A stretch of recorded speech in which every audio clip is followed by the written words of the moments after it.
बिस्मिल्लाहिर्रहमानिर्रहीम अस्सलाम वालेकुम। Welcome back to my channel. आज मैं बनाऊंगी बहुत ही मज़ेदार सा कद्दू का हलवा। तो चलिए बनाते हैं। इसके लिए मैंने हाफ़ जो है ना वो पम्पकिन लिया है, कद्दू लिया है। और इसके ये जो बीज का हिस्सा है ना, ये जो सारे बीज हैं ये मैं निकाल दूँगी। और कद्दू को मैंने कद्दूकश कर लिया। इस तरीके से आप भी कद्दूकश कर लीजिएगा और हलवा ज़रूर बनाइएगा, ये बहुत ही ज़्यादा मज़े का लगता है। अगर किसी को कद्दू नहीं भी पसंद तो उसे ये हलवा ज़रूर पसंद आएगा। तो इसके बाद जो है ना, आपने कोई भी बर्तन लेना है और उसमें थोड़ा सा आपने 2 to 3 टेबलस्पून जो है ना डाल देना है घी। और उसमें आपने ये सारा का सारा जो कद्दू है ये डाल देना है।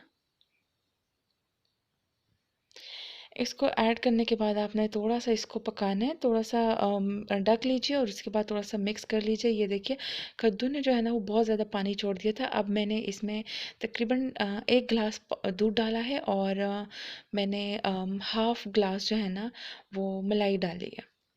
अब मैं इसको अच्छे तरीके से पकाऊंगी। इसी दूध में जो कद्दू है ना वो गल जाएगा और काफ़ी अच्छा बनेगा। अब शुगर जो आप अकॉर्डिंग टू योर टेस्ट डाल दीजिए। मैंने तकरीबन 1 कप के करीब जो है ना वो शुगर डाली है। और अब मैं इसको कंटिन्यूसली बना रही हूँ। और इसमें मैंने इलायची भी डाली है। अगर आपको पसंद है फ्लेवर तो आप भी डाल दीजिए। और आपने इसको कंटिन्यूसली मिक्स करना है, ये नीचे बिल्कुल भी ना लगे। बहुत ही ज़्यादा मज़ेदार हलवा लगता है। अगर आपके घर में कद्दू है, कोई खा नहीं रहा, तो आप कद्दू बनाएं, बिल्कुल पता भी नहीं चलेगा कि ये कद्दू है। इतना ज़्यादा मज़े का होता है और सब खाएंगे। ये देखिए दूध जो है ना वो इसमें ड्राई हो गया है तकरीबन। थोड़ी सी और बुनाई करेंगे इसकी। ये देखिए घी जो है ना जो हमने डाला था वो भी अलग होना स्टार्ट हो गया है।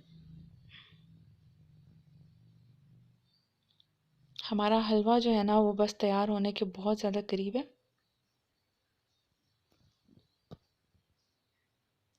अब एंड पे जो है ना, अगर आपके पास जो भी ड्राई फ्रूट्स हो आप वो डाल दीजिए। मैंने नारियल डाला है और इसे सर्व कर दिया है। आप मुझे ज़रूर बताइएगा कि आपको कैसा लगा है। Thank you so much. अल्लाह हाफ़िज़।